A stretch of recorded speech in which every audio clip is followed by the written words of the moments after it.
Mecca had always been known as one of the strongest young women on the Apache reservation. Even as a girl, she moved with a quiet confidence that made people take notice. Her hands were skilled at weaving baskets and blankets, patterns flowing from her fingertips as if they had a life of their own. She could tell stories that made elders pause and children listen with wide eyes, imagining the world beyond the hills and rivers of their land. Everyone had a place for her. Everyone, that is, until the day her life changed. It happened on a bright morning in early spring. Mecca had been walking along the rocky path near the river, carrying water for her family. The sun sparkled on the surface of the water, and birds sang in the trees as if celebrating the new season. She had never been afraid of the rocky path, but that day, a loose stone under her foot sent her tumbling down a steep incline. Mecca screamed, but no one was nearby to hear her. She felt a sharp pain in her back and a cold fear spread through her body. Her arms flailed, and then everything below her waist went numb. When her family finally found her, they were horrified. They carried her back to their small dwelling, murmuring prayers and shaking their heads. The local healer examined her carefully, murmuring words that sounded like hope, but Mecca could see the worry in their eyes. The healer gently told her that she would never walk again. Mecca's heart sank. She tried to hold back her tears, but they fell freely. In that moment, the world she had known, where she moved freely, helped others, and carried her own burdens, suddenly felt impossibly distant. In the first days after the accident, Mecca's family tried to care for her as best they could. They brought her food and water, helped her shift from her bed, and tried to keep her spirits up. But as the weeks passed, the community began to react differently. Some people whispered when she passed by. Children, who once ran to her with bright laughter, now avoided her, unsure of what to say. Even the elders, who had once praised her storytelling and weaving, began to speak less when she was around. Mecca felt the weight of their judgment like a heavy stone pressing on her chest. It was subtle at first, a glance that lingered too long, a quiet murmur behind her back, a door that no longer opened with the same warmth. She overheard conversations that made her heart ache. Words like cursed or shame floated through the air. Though no one ever said them directly to her, Mecca could feel the change.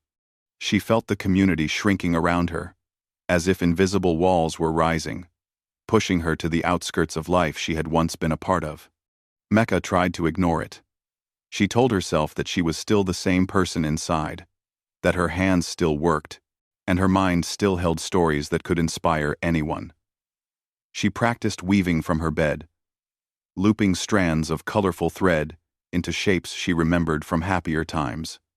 But every night, when the lights were dim and the house was quiet, the loneliness pressed in.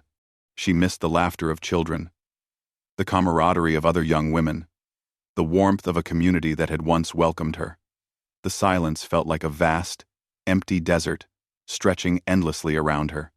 Her father, once her greatest supporter, began to distance himself as well.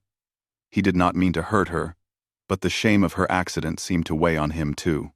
He spent long hours tending the animals and fields, leaving Mecca alone for most of the day. Her mother tried harder, bringing her food and talking softly to her, but even she could not fill the emptiness that settled in Mecca's heart. Each day, the outside world seemed to retreat farther, leaving her alone with her thoughts and her memories of who she used to be. Mecca's pride made it difficult for her to ask for help, and she refused to let the other young women assist her in her weaving. But her body, paralyzed and weak, would not always cooperate. Threads slipped through her fingers, needles fell to the ground, and sometimes she cried silently into her lap. The work she once loved now reminded her of what she had lost.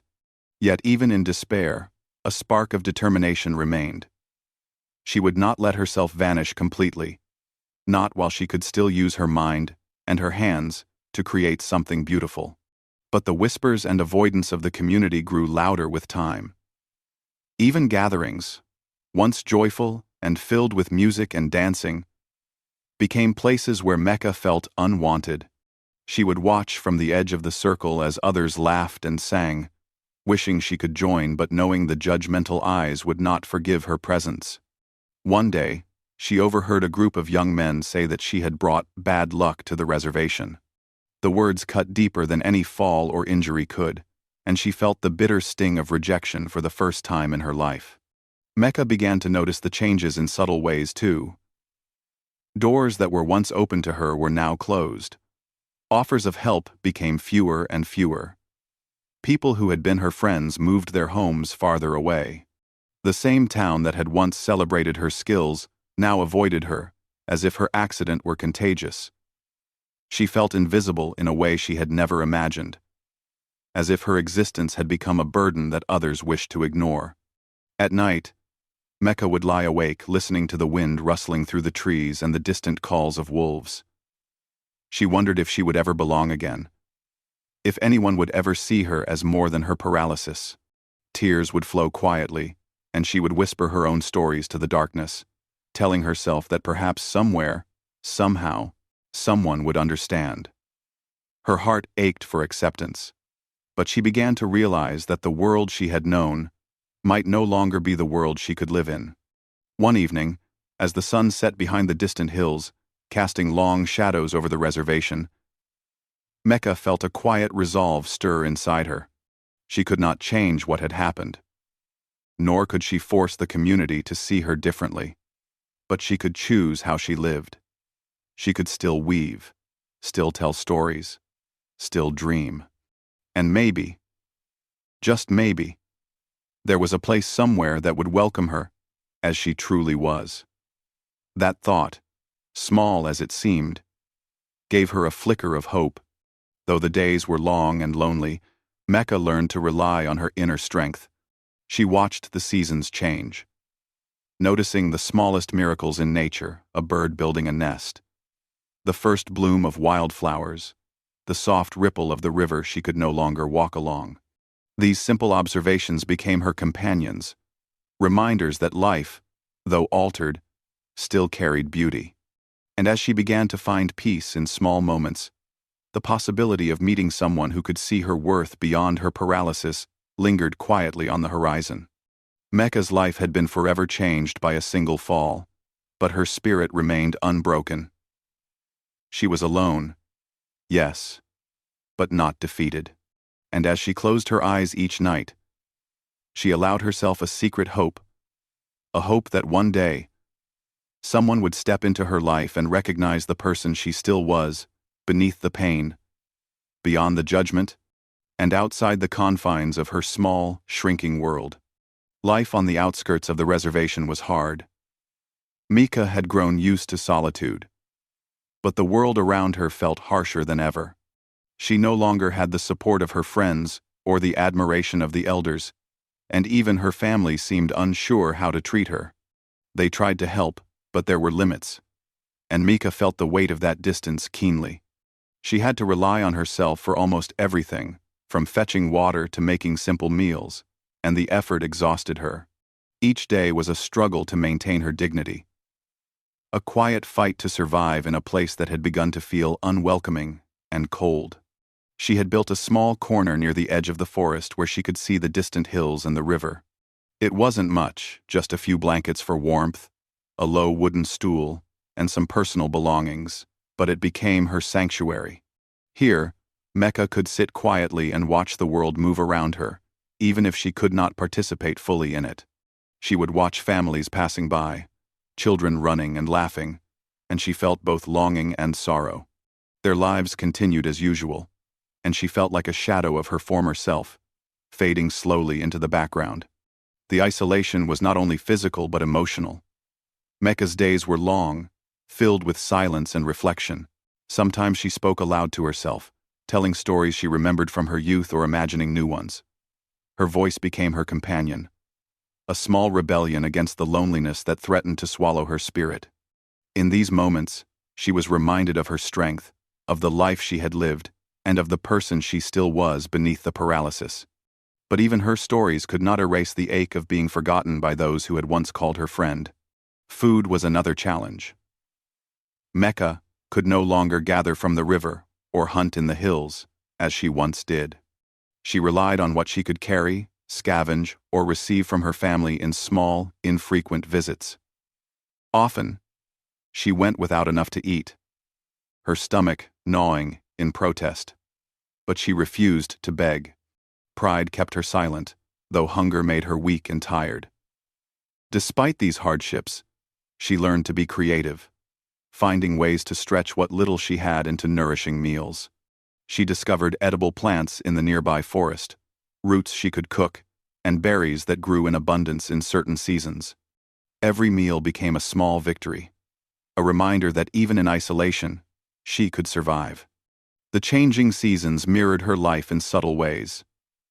Spring brought hope with its bright blooms, yet the memories of her accident were always present. Summer was both beautiful and unforgiving, with long days under the hot sun that made her body ache. Fall brought a melancholy quiet, as leaves turned and fell, and winter was a test of endurance, with biting cold that penetrated her small corner near the forest.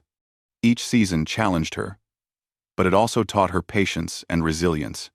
She learned to adjust her movements, to conserve energy, and to take comfort in small joys, like the warmth of sunlight on her face or the gentle rustle of wind in the trees. One of the hardest aspects of Mecca's new life was the loneliness of conversation. She had once been surrounded by voices, friends, family, elders, and children. But now, the only voices she heard were the wind, the river, and her own thoughts. Sometimes she would speak aloud, practicing the stories she had once told to crowds. She would imagine the faces of listeners, the wide eyes of children, the quiet nods of elders. These imaginary conversations kept her mind active and reminded her of the person she had been. Still, when the night came and darkness surrounded her, the silence was almost unbearable, and tears would often find their way down her cheeks. Despite everything, Mecca did not give up. She began to focus on small projects she could manage from her corner near the forest. Using the scraps of cloth she could find, she started weaving small baskets and mats. The work was slow and painful, her fingers stiff and uncooperative at times. But the act of creating something tangible gave her a sense of purpose. She began to leave small baskets near the paths she could see from her corner, hoping perhaps that someone might find them. These simple acts of creation were her way of reaching out to the world. A quiet message that she still existed, even if no one acknowledged her. One day, a group of children passing by noticed her small corner and her woven items. At first, they were wary, unsure who this woman was and why she lived alone. But curiosity overcame their fear. They approached cautiously, asking questions in whispers. Mecca's heart leapt at the sound of voices that were not her own. She smiled, using gestures and simple words to show that she meant no harm. Slowly, over days and weeks, the children returned, bringing small offerings of food or flowers. They did not fully understand her situation, but they recognized her kindness and her stories. Their visits became the highlight of her days, brief moments of connection that reminded her that she was not completely alone. Even with these small comforts, life remained a struggle. Mecca's body required constant care, and she had no one to help her with the more difficult tasks. Bathing, moving, and cooking were all challenges she faced daily. Pain was a constant companion, a reminder of the accident that had changed everything. Yet she endured, refusing to let despair take over completely. Her resilience was quiet, but steady, like the river she had once walked along, flowing endlessly, despite obstacles in its path. Mecca also began to observe the people on the reservation in new ways. From her corner, she watched interactions and conflicts, moments of joy and sorrow, celebrations and arguments. She began to understand human nature more deeply, noticing how fear and judgment could make people cruel or distant, but also how small acts of kindness could shine through even in difficult circumstances. These observations became a kind of study for her, lessons she would carry forward if ever she found someone who would listen. As the months passed, Mecca's corner near the forest became more than just a shelter. It became her classroom, her workshop, and her sanctuary.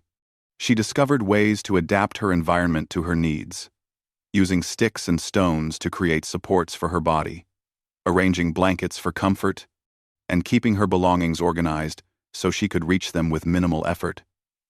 These small victories gave her confidence and reminded her that even in isolation, she could exert control over her life. Her relationship with the children who visited her continued to grow. They would sit around her in a semicircle as she told stories, using gestures to emphasize parts they could not understand with words alone. She taught them simple weaving techniques, guiding their hands with hers. The children laughed, asked questions, and shared their own small stories. Through them, Mecca experienced a sense of connection she had thought lost forever. Their visits reminded her that life could still hold beauty, even in difficult circumstances. Yet, despite these moments of connection, Mecca knew her life was still fragile. She had no one to protect her, no family fully committed to her care, and the community still largely ignored her existence. Every day was a careful balance between survival and hope. She learned to listen to her body, to rest when needed, and to find comfort in the small joys of nature and creativity. The long hours of solitude gave her time to reflect, to plan, and to dream of a future where she might once again be recognized for who she was, not for what had happened to her. Through it all, Mecca's spirit remained unbroken. She understood that life had dealt her a difficult hand, but she refused to let it define her completely. She nurtured her inner strength, held onto the memories of her past achievements, and embraced the small victories of each day. The isolation that had once seemed unbearable became a place of quiet learning and reflection. A space where she could grow in ways that the busy, judgmental world had never allowed. Mecca often thought about the future. She wondered if she would ever find someone who would see her as she truly was, someone who would recognize her abilities and her heart, rather than her paralysis. The thought was both frightening and comforting. It gave her a reason to persevere, to continue weaving, storytelling, and surviving, though she did not know when or if that person would appear. The hope of being truly seen became a guiding light in her life. Even in the darkest hours, Mecca found moments of peace. She watched sunsets paint the sky with brilliant colors, felt the gentle touch of wind on her face, and listened to the distant howl of wolves calling to one another across the hills. These small wonders reminded her that life continued, that beauty existed even in suffering, and that she had the strength to endure. With each passing day, she grew more confident in her ability to face the world, even if the world continued to overlook her.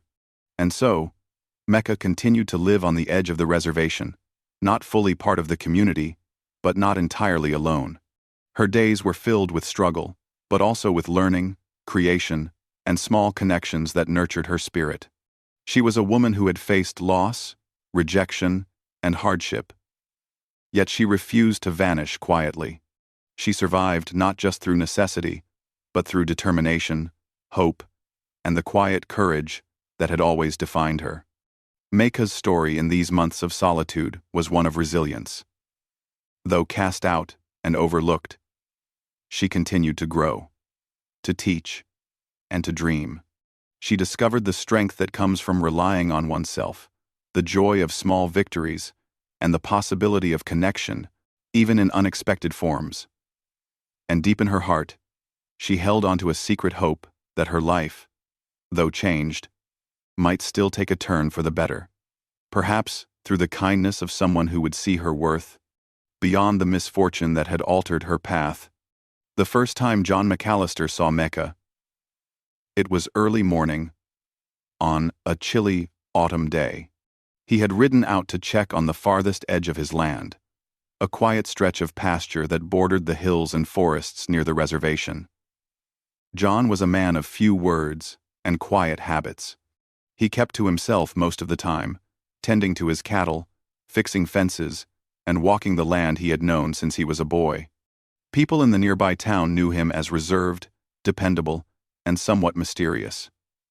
He didn't go to town often, and rarely spoke more than necessary. But that morning, as the sun rose, he noticed something unusual near the edge of the forest. A small figure, sitting alone, surrounded by handmade baskets and blankets. At first, John thought it might be a child, lost or abandoned. But as he approached, he realized it was a woman, and she was paralyzed, sitting in a small makeshift chair with a collection of woven items at her feet. Her dark hair fell across her shoulders, and her eyes, though cautious, were alert and intelligent. John stopped a few steps away, unsure whether to call out. He had never met this woman before, and the people on the reservation were wary of outsiders. But something about her presence, the quiet dignity in her posture, despite her circumstances, made him pause. "Good morning," John said finally, his voice low and steady. Mecca looked up, startled by the sound of a human voice she hadn't heard in a long time. She instinctively tightened her hands on her lap, unsure if this stranger meant harm. "I didn't mean to startle you," John continued, holding his hands open as a gesture of peace. "I'm just checking my land. Are you all right?" Mecca hesitated. She had spent months learning to survive alone, relying only on herself and the few children who occasionally visited. Trust did not come easily anymore. But something about John's calm demeanor, the absence of judgment in his eyes, made her feel a flicker of safety. She nodded slightly, not trusting herself to speak yet. John noticed her nod and gave a small, respectful smile. "I have some food with me," he said. "I thought you might like some bread and fruit." He reached into his saddlebag and offered her a small bundle. Mecca's eyes widened slightly. She had not received such a gesture in months. Carefully, she accepted it, her hands trembling slightly, with a mix of surprise and gratitude. The simple act of kindness, quiet and unassuming, made her feel seen in a way she had not felt in a long time. John did not rush her or ask questions he did not need to ask. Instead, he sat a respectful distance away, watching as she ate slowly, savoring the small meal. The silence was not heavy or awkward. It was calm and comforting. Mecca felt a strange warmth in her chest, a feeling she had almost forgotten amid the months of isolation. Here was a man who looked at her not with pity or fear, but with genuine consideration. Over the following days, John returned. Sometimes he brought food, other times tools, blankets, or small supplies he thought might make her life easier. Each visit was quiet, simple, and steady. He never demanded conversation, never made assumptions, and never treated her as weak. Instead, he respected her space, spoke gently, and offered help only when she allowed it. Slowly, Mecca began to trust him, allowing him to assist with tasks that had become increasingly difficult on her own, moving her from one blanket to another, fetching water from a nearby stream, or adjusting her small corner to make it more comfortable. John's presence changed the rhythm of her days. Before, she had measured time only by the rising and setting of the sun, the seasons passing silently, and the rare visits from children. Now, she counted on his quiet arrivals, the sound of his horse's hooves, and the careful way he spoke her name. The rhythm was gentle, but it gave her life structure and a renewed sense of security. She began to feel less invisible, more recognized, and slowly, hope began to grow where despair had once ruled. One afternoon, as the sun dipped low behind the hills, John brought something unexpected: a small, handmade wheelchair. It was simple, crafted from wood and sturdy leather, but it was designed to give Mecca more freedom. He showed her how to sit in it, how to maneuver it with her hands, and how to maintain her balance. At first, Mecca was hesitant. She had long accepted her paralysis as a limitation, and the thought of moving beyond her small corner was intimidating. But John's patience and encouragement helped her try. Slowly, she moved the chair a few steps, then a few more. A feeling she had not felt in months. Freedom spread through her like sunlight, breaking through clouds. With the chair, Mecca could explore the small patch of land near her corner more easily. She could sit under the shade of trees, watch the river flow, and feel the wind on her face without being confined to a single spot. John often accompanied her, walking beside her, ensuring she was safe and comfortable. The bond between them grew not through grand gestures, but through countless small acts of attention, respect, and kindness. Mecca began to speak more, sharing fragments of her stories, weaving techniques, and thoughts with John, who listened patiently, never interrupting, never judging. Through these interactions, Mecca discovered something she had almost forgotten: the joy of being seen and understood. John never treated her as broken or less capable. He recognized her skills, her intelligence, and her spirit. And in turn, she began to trust not just him, but herself again. The isolation that had once seemed suffocating began to feel like a choice rather than a punishment. A space in which she could grow, learn, and rebuild. Their connection extended beyond practical support. John had a quiet way of noticing small details: how she liked certain flowers, how she preferred her blankets arranged, how she enjoyed the sound of birds in the morning. He remembered her preferences without being asked and anticipated her needs with gentle attentiveness. Mecca realized that trust could be built slowly, with consistency and care, and that human connection, even in the quietest forms, could transform a life. The children who had once visited Mecca also noticed the change. They were curious about John and the small wheelchair that allowed her more movement. Some of them began to imitate her weaving techniques, asking her to show them how she made the baskets and mats. Mecca taught patiently, using the opportunity to reconnect with a part of herself she had almost forgotten. The teacher, the storyteller, the person whose knowledge and skills could inspire others. Her life was no longer only about survival, it was about creating, sharing, and finding meaning again. One winter morning, a harsh wind swept through the hills, and the first snow began to fall. Mecca sat in her wheelchair, feeling the cold sting her fingers despite the blankets John had provided. She shivered slightly, and John quickly helped her adjust her clothing and move closer to a small fire he had built. As they sat together, watching snowflakes drift lazily to the ground, Mecca realized how much she had come to rely on his presence, not for survival alone, but for the quiet comfort of companionship. For the first time in a long while, she felt safe, not just in body, but in spirit. Their bond was not built on words alone. Often, they would sit in silence, sharing the simple act of being together. John would repair a basket she had started, sometimes adding his own touches, and she would tell him stories of the past, of her family, of the reservation, before tragedy had changed everything.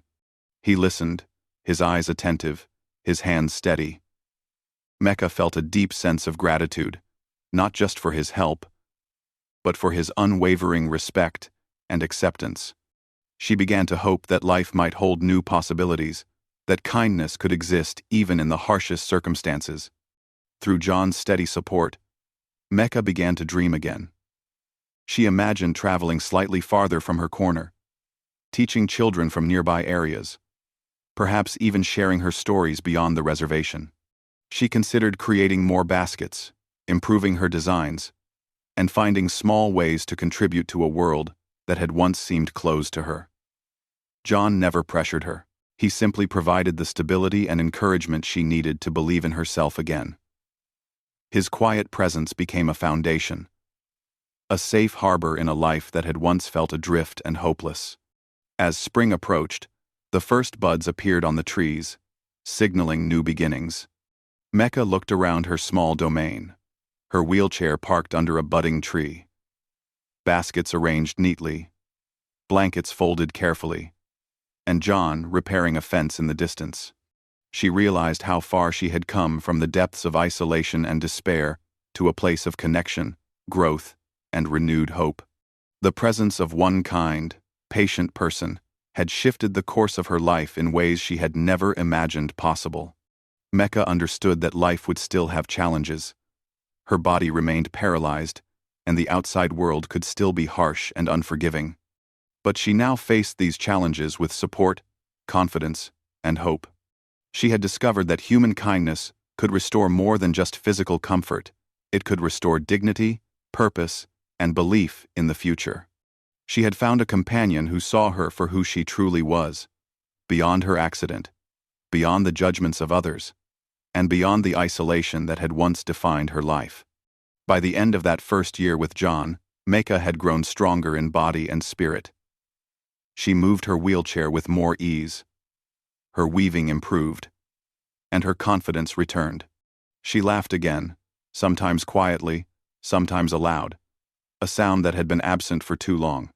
And in every quiet moment, she carried a sense of gratitude for the man who had entered her life without fanfare, for the lessons learned through patience and care, and for the hope that even in the most difficult circumstances, human connection could light the darkest path. The winter passed slowly, its long, cold nights offering moments of stillness that Mecca had learned to embrace.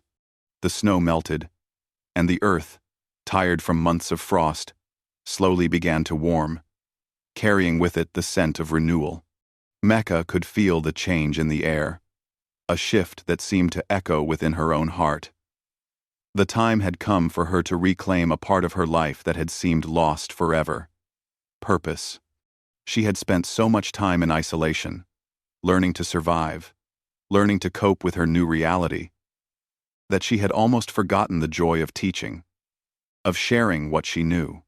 The children who had visited her over the months continued to come, always curious and eager to learn the art of weaving.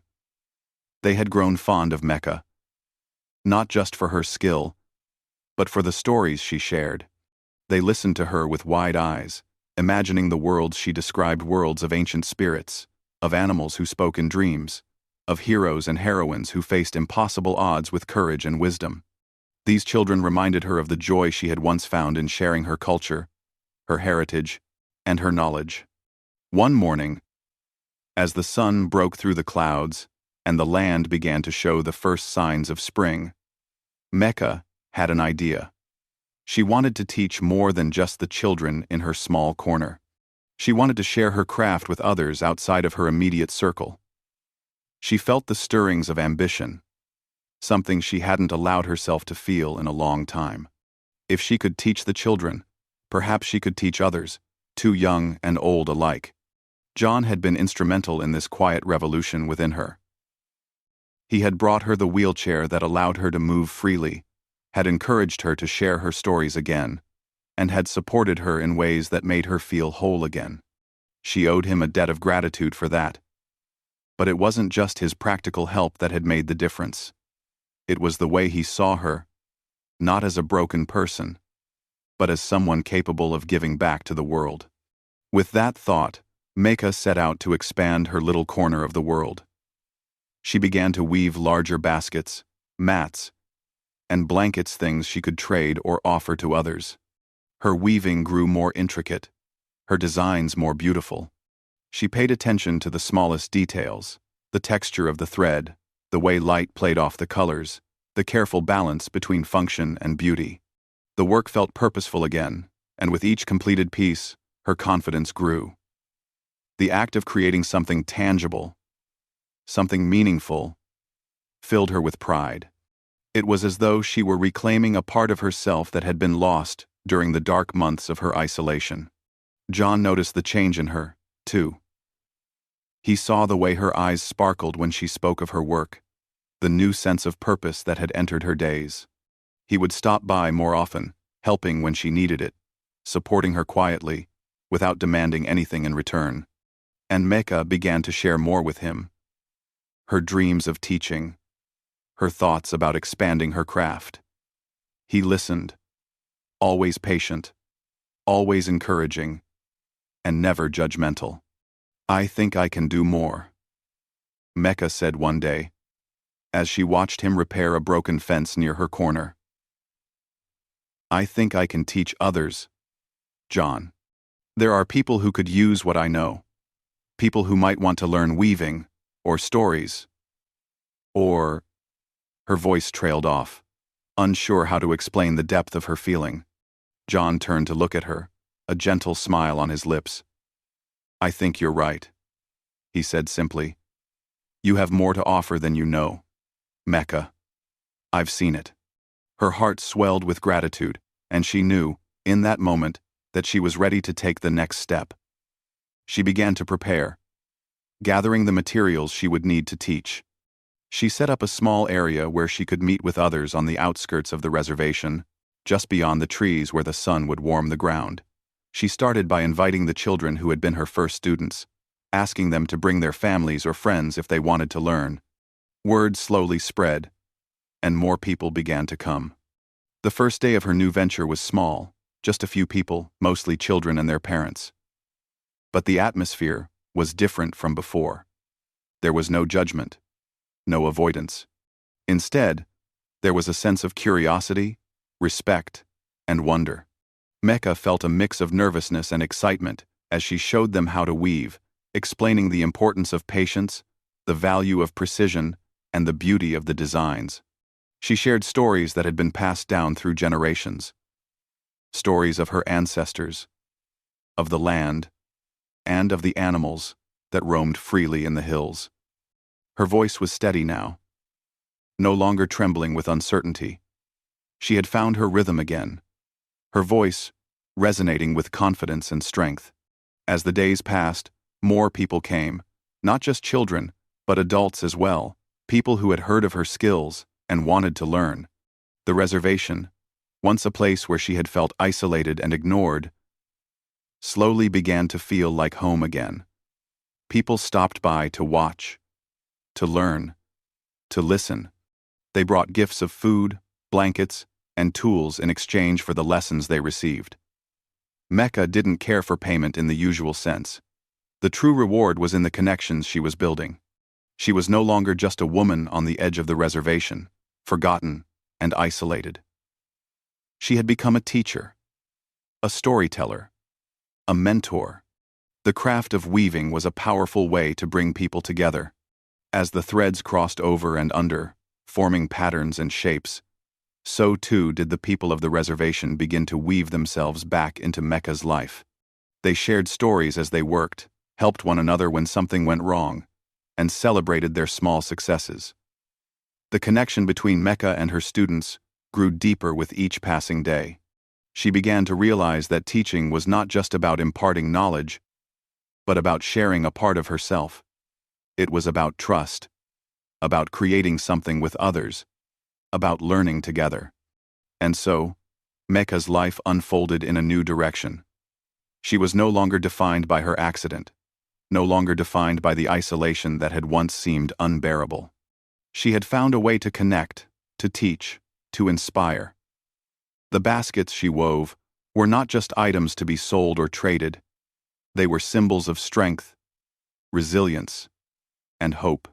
She poured herself into each piece, knowing that the act of creation, of giving something of herself, was a gift to the world. John continued to support her in quiet, steadfast ways. He didn't ask for anything in return for his help, but his presence was a constant reassurance that she was not alone. She could rely on him, and he had come to rely on her as well. Their friendship had deepened, and though they never spoke of it, there was a mutual understanding between them, a recognition that something beautiful had grown out of the ashes of her earlier struggles. As the seasons changed, Mecca's influence spread. More people came to her to learn, to listen, to share.